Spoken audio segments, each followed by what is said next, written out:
Okay, let's do a little bit of voice check before we get started.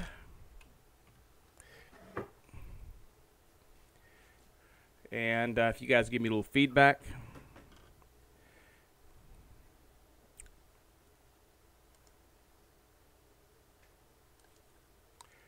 Hola, ¿cómo le va? Let's see. I'm just waiting for everything to buffer up. You guys can see the weather map on the screen there. It's something I'm tracking. It's supposed to happen tomorrow afternoon. And we'll see whether or not it's as bad as the forecast seems to say. But all these little S's here, that's lightning. And my dogs do not like lightning. They like thunder even less. Shabbat Shalom, you guys. Okay, good. I see myself there. Everything looks good. So I'll go ahead and get that off the screen. And we will get started. Okay, so Shabbat Shalom, Israel. We're so happy you're with us again. And today we are in the portion. Oh, rats. What is the portion today? Ay, ay, ay. What's that, Lisa? No. All of a sudden, I just lost it. Absolutely just spaced myself. Hang on. Let me look. I'll tell you. Oh, yeah. Okay. Vayira. Sorry about that. That was a scrambled brain moment. Okay, so we're in Vayira. I'm going to go ahead and pause this because I'm sending and receiving on the same link. But I can see no sound. Okay, hang on. Somebody says no sound. I have sound here. It may just be a buffer thing.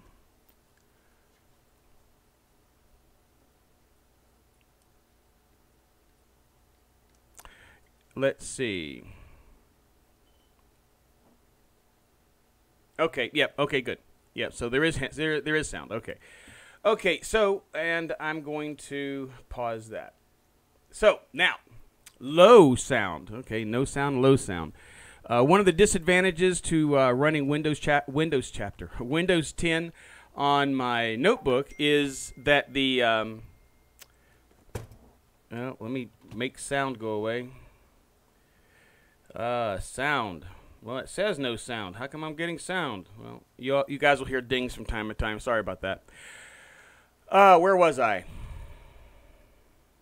Okay, so Windows 10. I can't use my old mixer that takes my studio mic and preamps it and converts it to USB so I can plug it into my computer. That works fine. It's just that Windows 10 doesn't like it. So I need to find another one so that I can start using my studio mic again because I'm using this USB mic. And it's fine as long as I'm right on top of it. And as long as I speak up all the time. And that's kind of irritating. You guys get to see the microphone up against my face. I should actually put hair dye on this so that whenever I touch it, it'll come out and this will be dyed permanently. Anyhow. Hopefully the sound has gotten better since then. Now I'm going to close this down here so I can see the other monitor behind it so I can talk to you guys. So we are going to be talking about Vayira, and I'm going to skip to chapter 22. And the reason I'm going to skip to chapter 22 is because, oops, wait a minute. Let's see. Hang on. The reason I want to skip to chapter 22 is because pretty much from chapter 18 on, we're talking about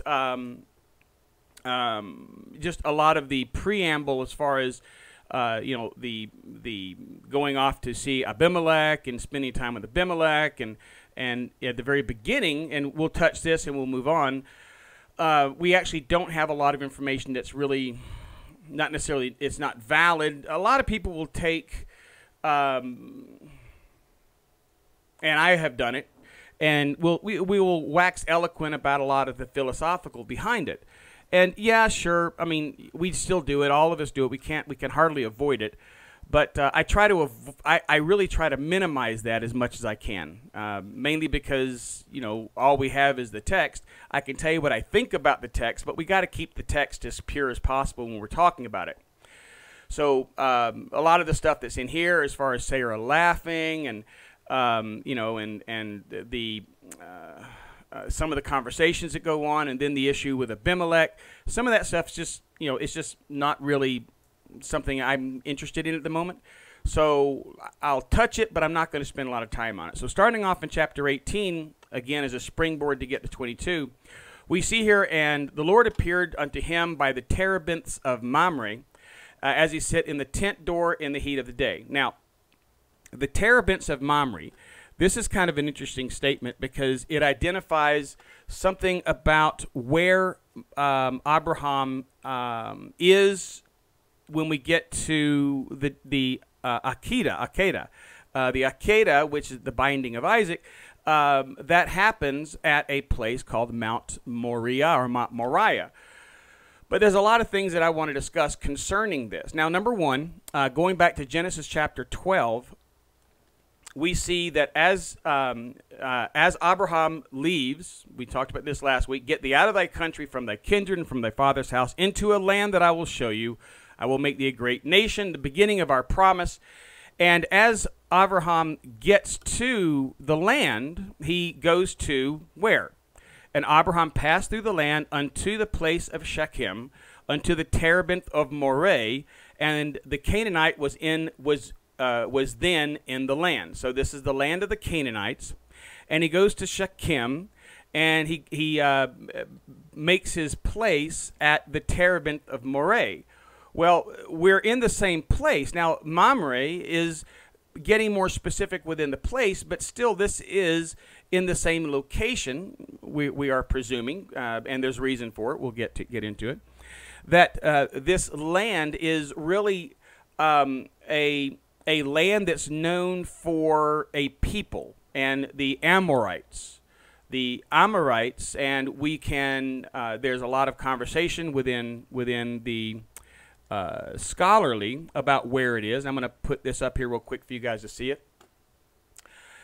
This is a wiki on Mount Moriah, where Moriah is. Now, obviously, wiki is a community-sourced encyclopedia of sorts, and sometimes the information is sketchy at best. And what we have to do is wiki is a great place to go. However, you have to know if the sources are correctly quoted, and you have to be able to research the sources. Well, in this particular area, and the resources are mentioned, and we're going to bring up some of them, but the comment here on Mount Moriah, going back up here to the top, this is Moriah, Hebrew Moriah, and what it means, so forth. There's lots of different ideas of what it means. However, I wanted to get to the scholarly approach, and the scholarly approach is this. Most modern biblical scholars regard the name as a reference to the Amorites, having lost the initial A via what's called Ephesus. Ephesus is basic. Oh, here, I'll just let you read it. Ephesus is basically when a vowel that is not necessarily a hard vowel or a used vowel, something that's almost silent, can be dropped, and it's something that happens quite a lot. Now, there's some reason to support this in the text to show this as well, and we'll go to it. But getting back to what they say here, that they're talking about the land of the Amorites. So when Abraham is told, get thee to the land of Moriah, unto a mountain I will show you, which is what it says. We'll read it here in a minute. That word Moriah and the place that we see here in with Abraham in the place of Shechem in the terebinth of Moriah, that these are the same places. Moreh. Now, when we look at the Jewish encyclopedia, it also identifies. Now, this is the Jewish encyclopedia, so it's going to be in a land in a marked Jewish traditional Orthodox Judaism Jewish perspective, which is primarily a southern kingdom perspective. Again, Judah Judah the tribe and Judaism are not directly related. Judah the tribe was taken away in the days of Hezekiah. The kingdom of Judah obviously survived because Hezekiah and the throne survived, but the tribe of Judah, it's quite literally identified in the text as well as in archaeology, that are archaeological evidence that for the most part, you know, just as the northern kingdom was laid waste before Assyria, the southern kingdom was laid waste before Assyria, and the only thing that was left at the end of this major campaign of Sennacherib is that the city walls of Jerusalem stayed, and it seems to be because Hezekiah paid him off. And again, in the text, it talks about, you know, the angel killing 100 and some odd thousand people, you know, in one night, and you know, those are fine. But also in the text, it talks about how Hezekiah paid him off too, and we see in the archaeological record that he paid him off a lot.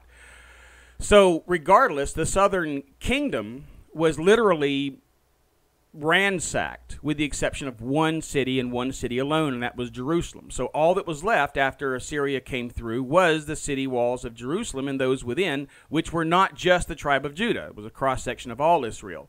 So all 12 tribes are gone as the close of the Assyrian reign over the region ends. But going on, modern scholars at the bottom down here, they do refer to the modern scholars. It says modern scholars who distinguish between these two places advance different theories as to the meaning of the word Moriah. Now, Wellhausen, he's got a pretty interesting rap to him because he's one of the primary proponents in the early days of what's called the critical method of study of the text, which normally leads to documentary hypothesis.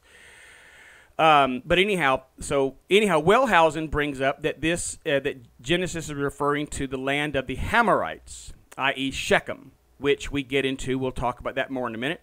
And Tuch, which is another scholar, identifies it with Moreh of Genesis chapter 12, verse 6, also near Shechem. Both theories agree with the Samaritan tradition that the sacrifice of Isaac took place on Mount Gerizim near Shechem.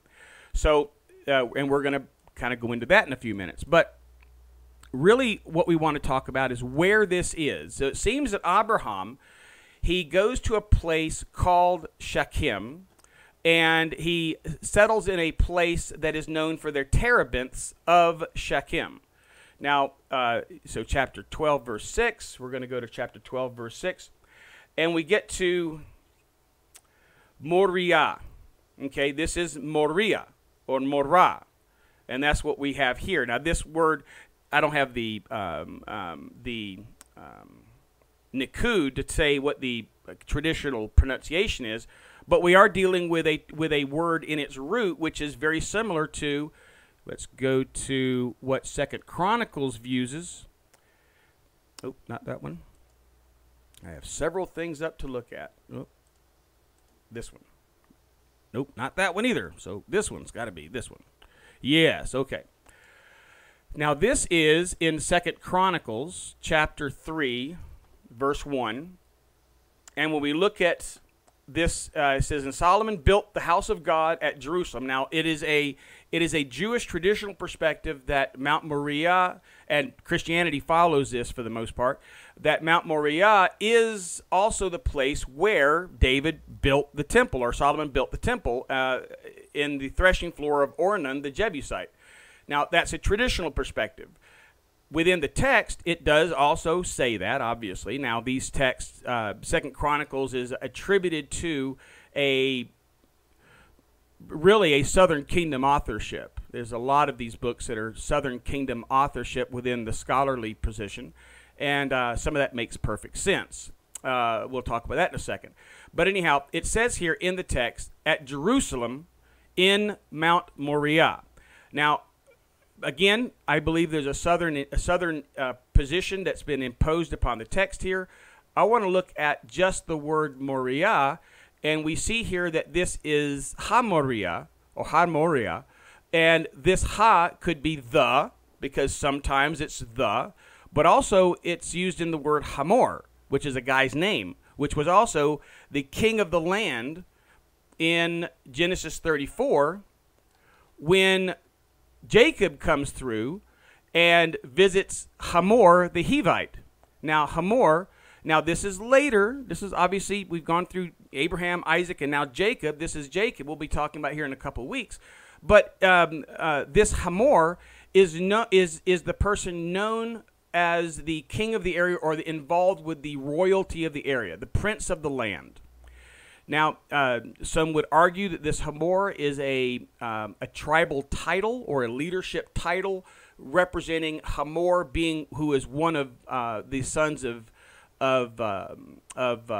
Noah's sons, which dwells in this land, and that this Hamor could very well be just a title given to the leaders of the land. And Hamor and the Amorites are very, very similar, if not the same group of people. In such an example, we're dealing with this place being not necessarily, again, I showed the 2nd Chronicles, and it's talking about the temple being built by Solomon, but it's identifying the place as Hamoria, and I'm only showing that from the perspective of Ha being a choice of spelling, which, by the way, in the Septuagint, which is in the Septuagint, it spells it out. Now, the Septuagint, again, this would have been 200 so years BCE, which would put it obviously during the Hellenistic period.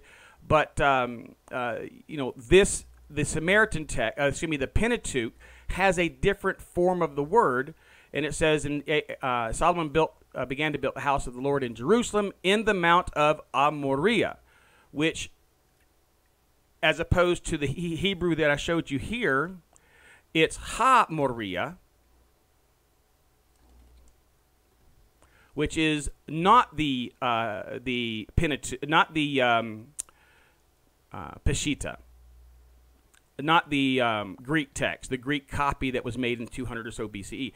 So here, would be Hebrew, generally given to the Hezekiah period as far as when this was penned.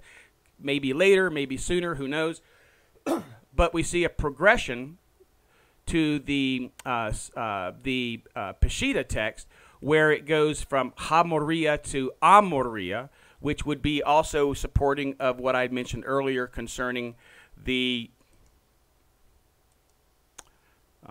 let's see,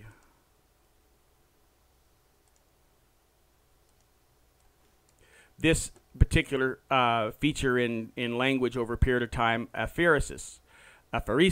Now, this, again, modern biblical scholars regard the name as referencing the Amorites. And I just showed you several of the things that are brought out within these references here, as well as some other references, just to give you some support to the idea or the reason that the biblical scholars are making this point.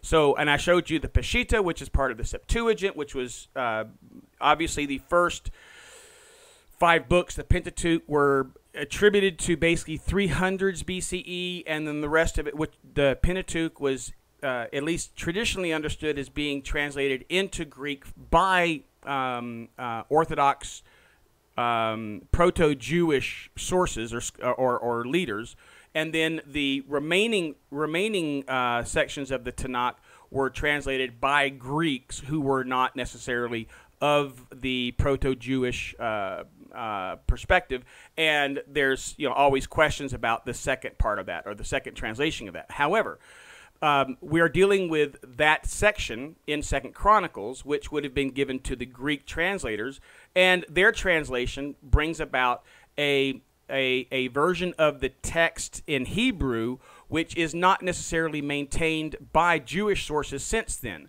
Is it a correct translation? Is it a scribal error? Who knows?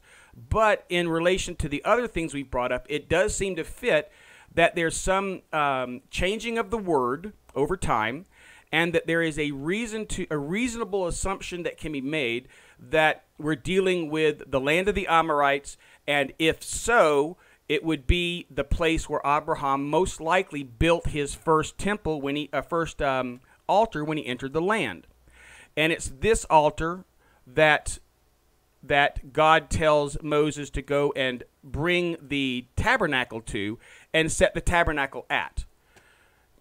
That's an important thing that we'll continue to talk about for quite some time, and that is that in the beginning, when Deuteronomy tells us that this is the place where you will take this, and he talks about Mount Gerizim, and he talks about Mount Ebal, that is the place that we were told, and the Samaritans hold to, that we were told to worship God at, not in Jerusalem and not in Shiloh.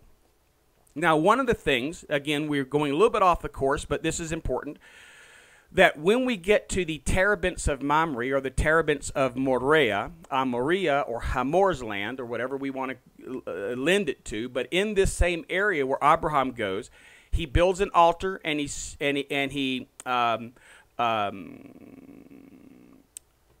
builds an altar. Let me find the altar so you can see it.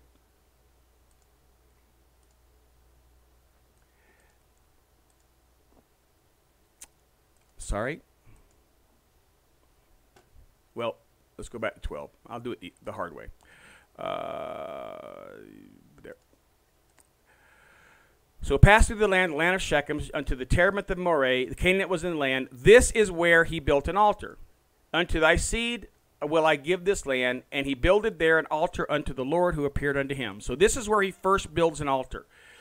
This seems to be the focal point of everything in the text throughout the remainder of the relationship with God and Abraham, also with Isaac, also with Jacob. When Jacob returns from the land of Padan Aram with his wives and their children, he returns back to the place of Abraham's altar, and then goes from there to Beth El, which is an altar that he built, but he starts first here in Shechem. Well, when they get to Shechem, when they come back from Shechem, from Padan Aram, and they go to Shechem, what happens? They meet the son of Hamor, and what happens? This is the place where his children slaughtered the city of Hamor the Hivite. And, this is the city of Shechem.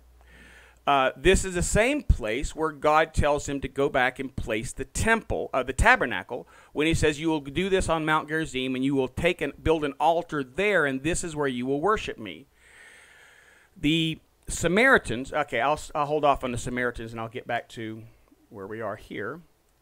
So a lot of things happen in this place. And this is also the final place where God meets Sarah and Abraham before they have their child. So again, we go through this section. These visitors come up to speak to Abraham. He says, and lifted up his eyes, 3 men stood over against him, and when they saw him, he ran to meet them from the tent door and bowed down, and said, my Lord, if I have found favor in your eyes, do not pass from here. I pray thee from thy servant. Let a bit of water be, all these things are gathered together. Then finally, and they say unto him, where is Sarah thy wife? And he said, behold, in the tent.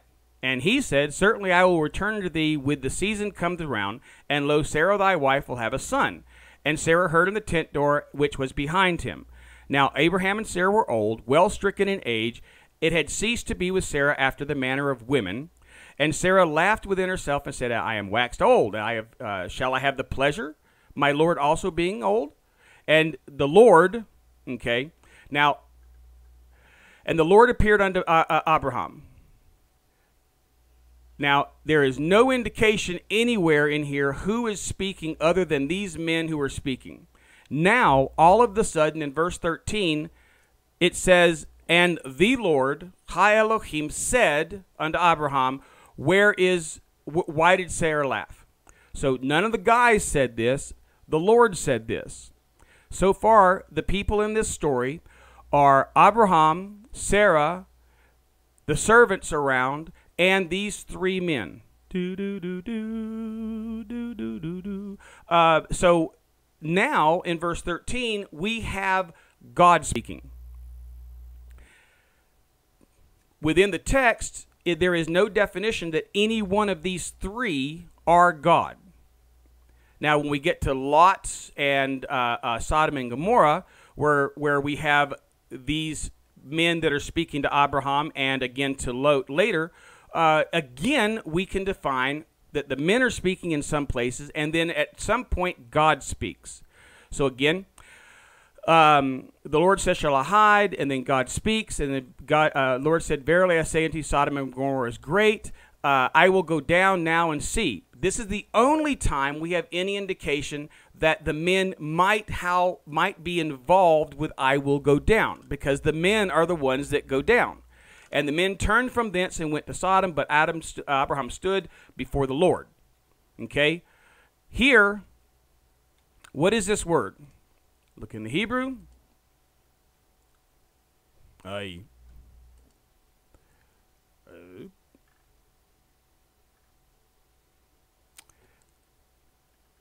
I change chapters? No, there it is. Right down here. Okay. I will go down.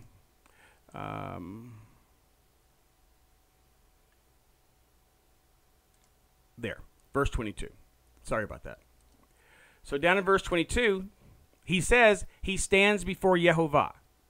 At no point are any of these men identified as being Yehovah. However, one man does stand there. The men turned thence and went to Sodom. Abraham stood before Yehovah. Does it say that a man stood there? It does not say that a man stood there. It says that the men turned from thence and went towards Sodom, but Abraham stood before Yehovah. It doesn't say two left and one stayed. It said the men turned. Now we get down. Abraham is talking to the Lord. He's talking back and forth, back and forth, back and forth. And the Lord went his way, and as soon as he left off speaking to Abraham, Abraham returned to its place. So we could say, oh, well, that one person, it seems within the text, went his way, which could be that it's the guy. So one of the guys stayed and talked with Abraham, and he is the Lord. Or it could be that the Lord finished talking with him, went his way, could be something that meant something else, as soon as he had left off speaking to Abraham. So he stopped speaking to Abraham is the general intention of the sentence. Whether or not he went off his way or not is a question. So there is a question whether or not this guy is Yehovah. Now, the two angels, now where do these guys come from? So let's go back. 3 men. Lift low, 3 men. So let's go back and look at what the Hebrew word is for 3 men. And it says, where is it at? Somebody who speaks English, Hebrew fluently has already seen it, but I have to run through it each word at a time. And sometimes it's in the other verse.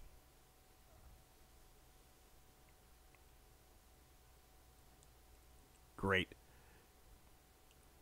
Oh, now I'll get a cheater. You guys get to see my cheater. Whenever I have a hard time finding it, this is how I do it. There we are. Okay, so. By the way, it's much better to do this with a lexicon. See, that's what I was thinking. I'm missing something here. Here we are.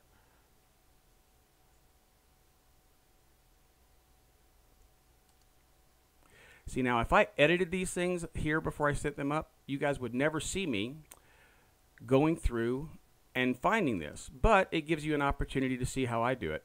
I'm not a... There we are. Wow. So we're dealing with the word ish.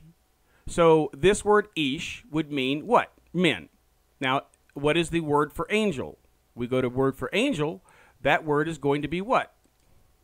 Messenger, right? This word is messenger, malak. And we can see it in the Hebrew. It is malak, malakim, and ha-malakim right here. So this is ha-malakim. So are these the same people? Is it even the same story? Well, we don't know. Now these 2 men, which were called men in the first one, now are called angels. Are they the same that left? Now we go back and look. Actually, I'm spending far more time in this than I thought I was going to. But the men turned from thence and went towards Sodom. The men. Now we have in this other section, they're 2 angels. Were they angels to begin with? Are these the same people? Don't know. Lots of questions because the text changes in the middle. Now let's go down. Let's see.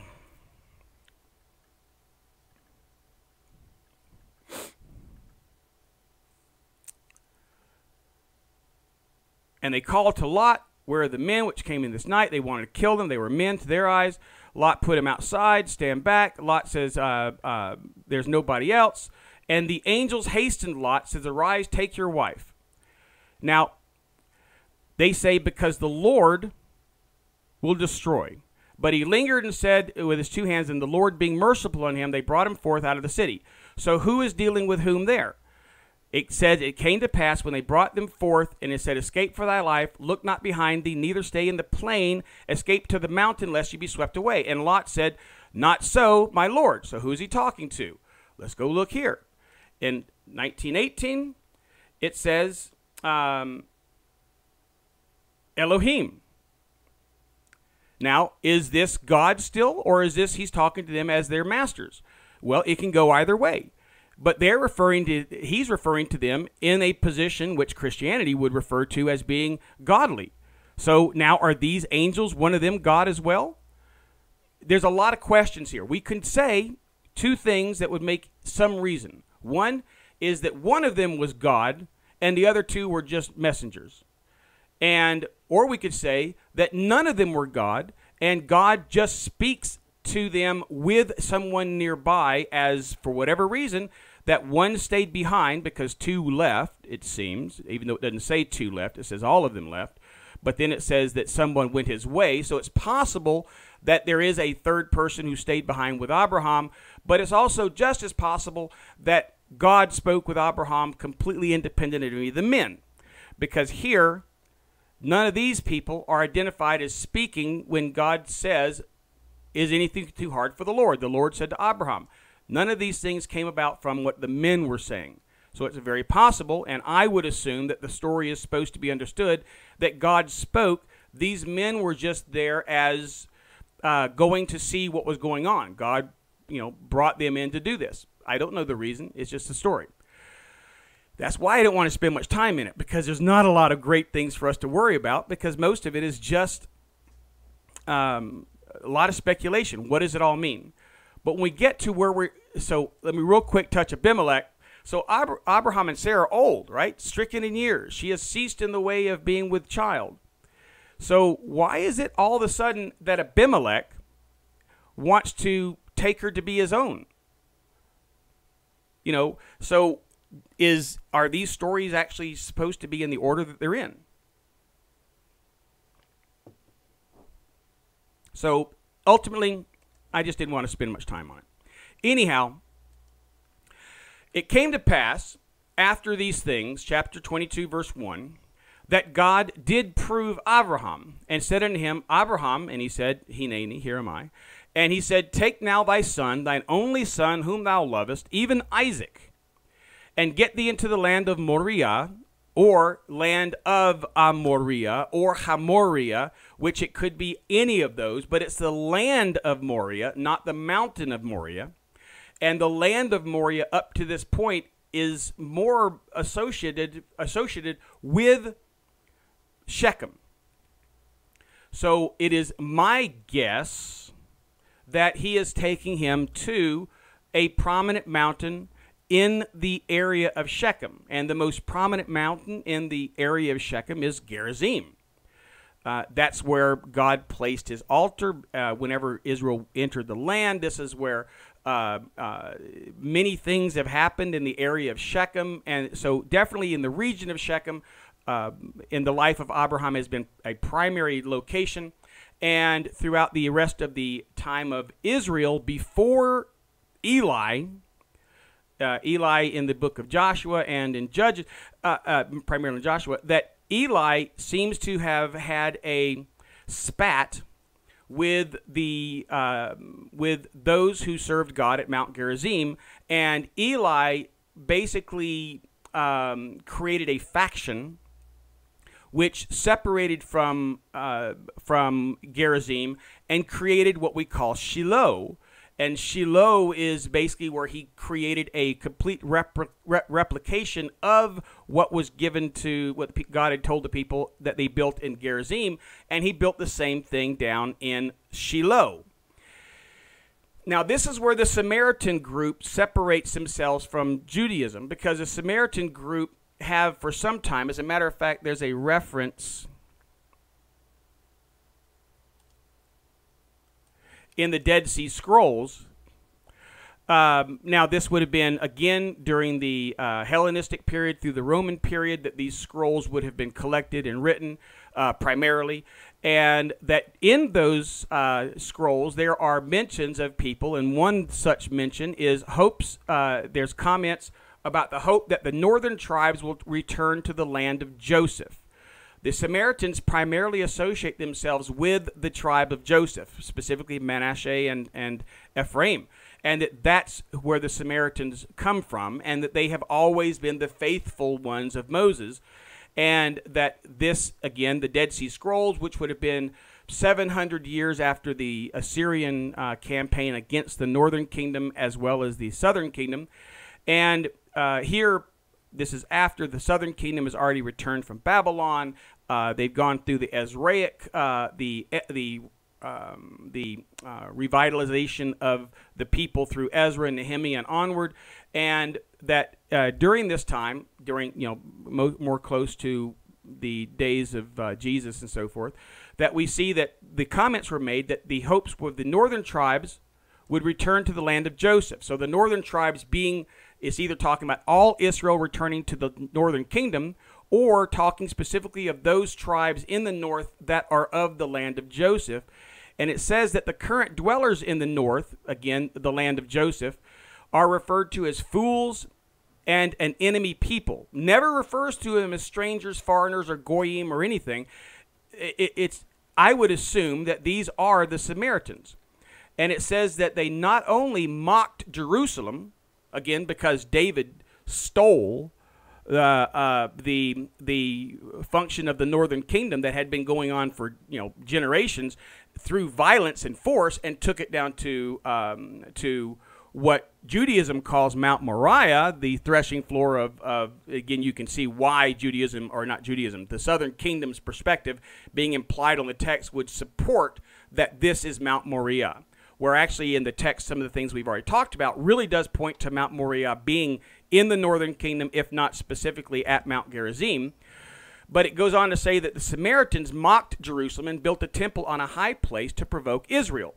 Well, the Samaritans have always pointed to Gerizim as being the place where this should be, and it's more than likely that this high place would have been at Gerizim. However, the only reason I'm bringing this up is that there were schisms, even battles, between the Samaritans and the southern kingdom because of what they did with the temple and because of how they treated the Samaritans, and others because do the victor goes to spoils. And there was always a big fight between the two. Anyhow, within this, this very possible that this land, it's reasonable to at least present that the land that Abraham is being told to go to is not the mountain of Moriah, but the land of Moriah, which would point to the Amorites and Hamor, his land, and that there is where this place is to be. Possibly, reasonably, Gerizim. Is it? Who knows? Anyhow, Abraham rose early, saddled his donkey, and took his 2 men with him, and Isaac his son. Isaac his son, depending on the timeline, he could be anywhere from a couple years old to 40 years old, because there's a lot of range there to work with. It is very possible that he is a young man, not a child. And he cleaved the wood for the burnt offering, rose up, went to the place that God had told him. On the third day, Abraham lifted his eyes and saw the place afar off. And the young man says, "Abide here with the donkey, and the lad and I will go yonder. We will worship and come back to you." And Abraham took the wood and laid it upon Isaac his son.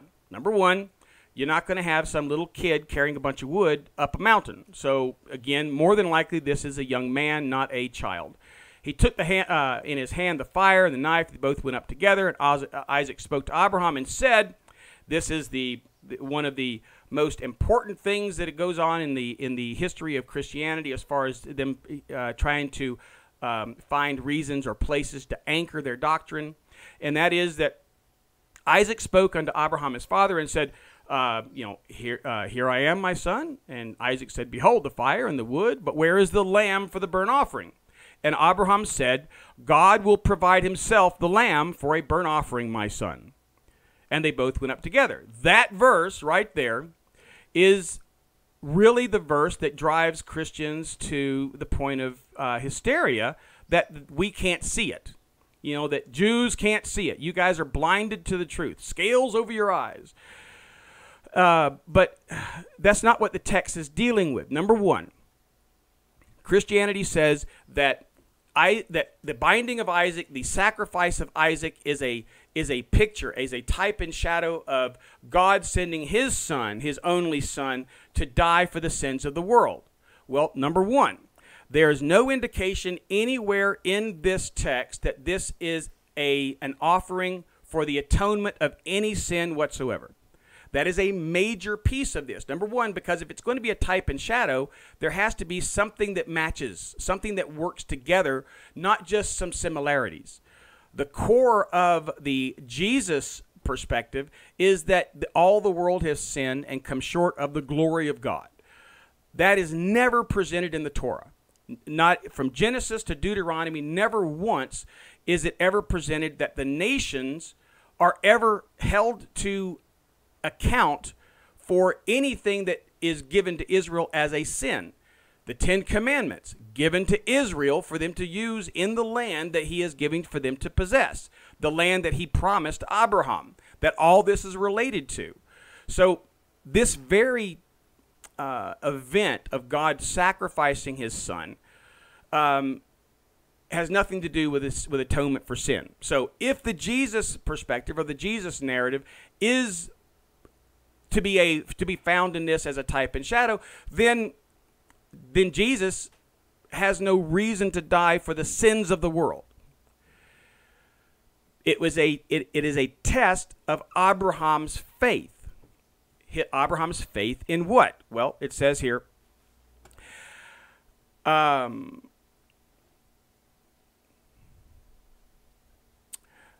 lay not thy hand on the son, upon the lad, neither do anything unto him, for now I know that thou art a fearer, and that seeing that thou hast not withheld thy son, thy only son, from me. So this was the test. You trust me. Do you trust me? Do you trust me about what? What is Abraham trying to be taught this lesson for? What is the trust that's supposed to be done? Well, apparently it has something to do with this boy, with this young man, with this person we know as Isaac. What is the test that Abraham has been dealing with from the beginning is he will have an heir from his body through Sarah. Remember, it starts off as being Abraham gets this promise, and he finally says after years and years of no children that let it be Eleazar. Let Eleazar be the one who is my son who will go on after me. He is my son in my house, and he controls everything in my house. Let it be him, and God says no. Then God says, no, it's going to come from your loins. You're going to have kids. So then goes back to Sarah. Sarah says, you know, it ain't going to happen, buddy, but hey, I've got my handmaid here. Go unto her. So he brings forth, huh? No, the woman. I keep forgetting these names. Anyhow, no, not Rahab. Rahab was... She's not helped me either today. Brought forth the other one, her handmaid, and Abraham makes Ishmael from that. And God says, no, it's not Ishmael. It's going to come from your loins and from Sarah's. So then finally he has the son of him and Sarah. And what happens? God says, go kill him. And then before he kills him, God stops him and says, for now I know that thou trust me, or you are a God-fearing man, seeing as thou hast not withheld your only son from me. So what is the test? The test has to do with whether whether Abraham trusts God that this is the son and no other. Because there's been two other choices that Abraham has been trying to push. Hagar. And there's been two other choices Abraham's trying to push, and God wants him to know that this is the son, nobody else. So go kill him, and let's see if you trust me. We can get into a lot of information that is not in the text, that is just that is philosophical in nature about what's going on here. All we know is that somehow or another, him taking his son up to this place and to kill him on this place was a test to see if he trusted God that he would have an heir from his loins. Did he believe that the son would be raised up, or did he believe that God was actually going to go through it, or did he believe that God was actually going to bring another heir from his loins after this one has been killed? Who knows? We don't know. All we know for sure is he didn't die. Not only was it not an atonement for sin, it was never fulfilled as an atonement for sin with Isaac. However, there was a ram, and that ram was offered up. What was the ram offered up for? The ram was offered, or it says, and he called the place of the name Adonai Yirah, as it is said this day, in the mount where the Lord is seen. He saw God. He spoke with God, and he made an offering then and there, not talking about his son, not talking about it being a replacement for his son, a sacrificial lamb, as it were, but instead he says, in this place I have seen God. So what he actually offers up has nothing to do with sin, but is just a marker for an event that happened in his life and a place in which it happened. That's it. So when we talk about types and shadows, in this, as a type and shadow, there is no atonement for sin identified. There's no fulfillment of atonement for sin. And in fact, the fulfillment identifies it as being something more towards a thank offering or a praise offering. Nothing to do with sin. So in fact, it has nothing to do with a type and shadow that would lead one to look to Jesus being the sacrificial lamb who dies in place of, think about that. Actually, I stopped just to get you guys on that track. But think about that. The conclusion is that we would be Isaac, all humanity would be Isaac, and Jesus would be the ram caught in the thicket, if there is a type and shadow here. And that the ram caught in the thicket that Jesus is the only thing that Jesus could be seen as in this quote-unquote type and shadow, that he is offered up as a praise offering to God. Because God had faith that even when he was going to offer up his son, his only son, Israel, that when God realized he had faith, that he trusted that God himself was going to restore Israel back to the place of prominence, then once he realized this, then he slaughtered Jesus as the ram caught in the thicket. That's the only way the Jesus narrative can be a type and shadow in this. And that means God had to test God's faith in God. And then as a result, he offered up his son, Jesus, part of the Godhead, as a praise offering to God that he had faith in God. That's how you would have to read the Jesus narrative in order for this to be a type and shadow for it. Same thing for the Passover, by the way. What happens in the Passover? The father of the house trusts that God will save his firstborn son by slaughtering an innocent animal and placing its blood above the door of the house that holds his firstborn son. And then when it's all done, then the father has shown faith in God, and God rewards him by not killing his son. So in order for Jesus to be the lamb of the Passover, then God would be testing his own faith that when he killed this innocent son of God, Jesus, that when doing that, he paints the blood of his own self, because the Son of God, part of the Trinity and all that crap stuff. Excuse me. Sorry, I really mean sorry. Is that God is testing his own faith, that he believes that the blood of his son Jesus is going to save save his firstborn son Israel from dying. That's the type and shadow that would have to be maintained in a Jesus narrative, because the original text that they're trying to use point to a completely different outcome in a completely different context than what the Christians are using when they try to apply Jesus as being the replacement, the Isaac offering for humanity or the lamb offering for humanity. In both cases, the narratives that they are trying to imply are not in any way contextually presented in their original form. So, moving on.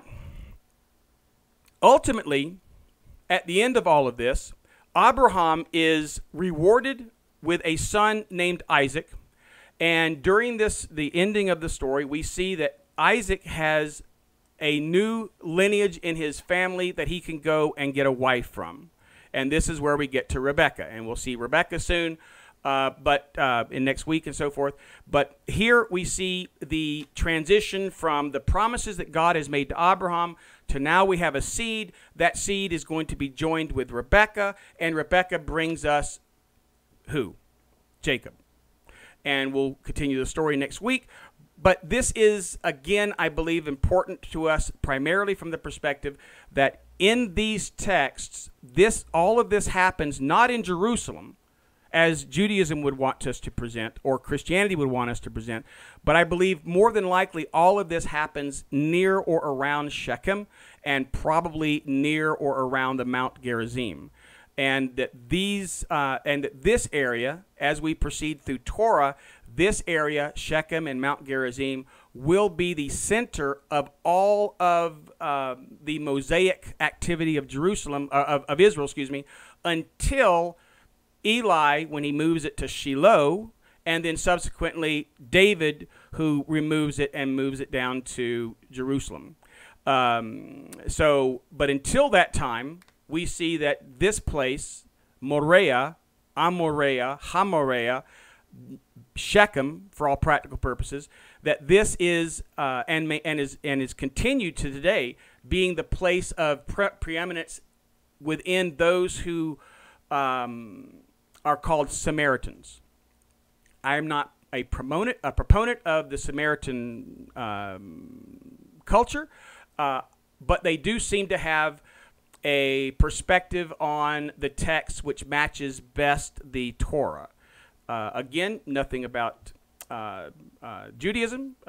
We all have religions today, and all of them are cultures, and most of them are way far removed from what we consider the morals of the Torah. Judaism being the closest to Torah of all of the cultures and religious organizations that we have. By no means do I have anything disparaging to say about Judaism, but we're talking about the text, and it seems to be of the oldest of the traditional religions that are supported within the Abrahamic faith.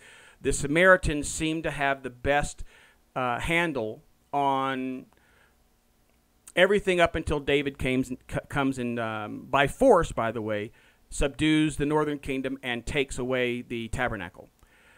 So anyhow, I think that closes us down for now. We have time for questions if you'd like, so I will open it up for questions. And if you don't have any questions, that's fine.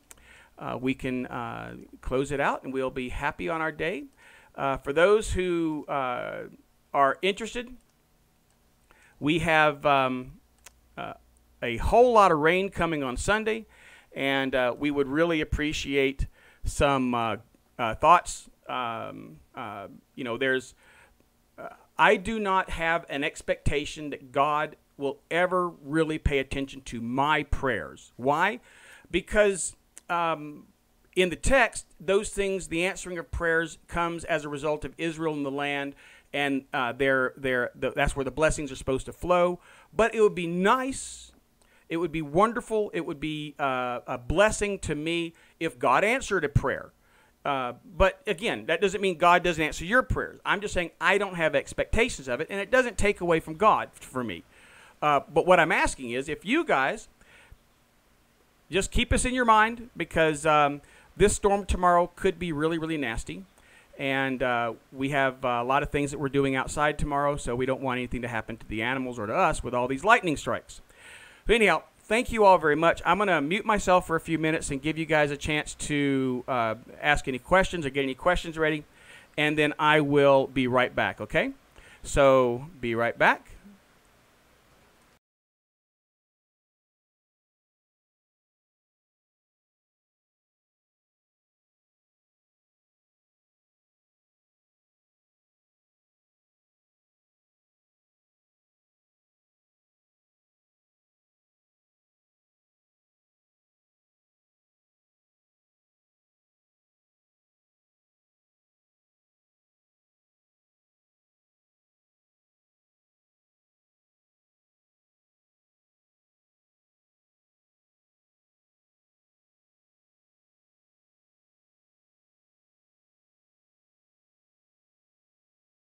By the way, while I'm giving you guys time to get questions ready, how was the video today? Was it herky-jerky at all or buffering at all, or was it pretty good?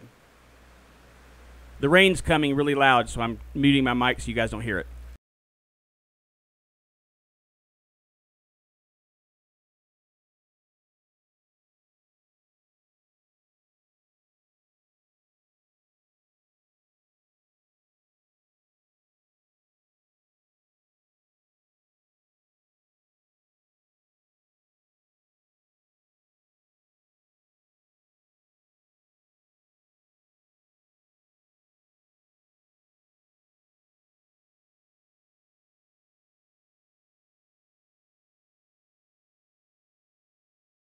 Okay, well, I don't see any questions, and those are fine too. I don't know if there's anything new that I talked about today.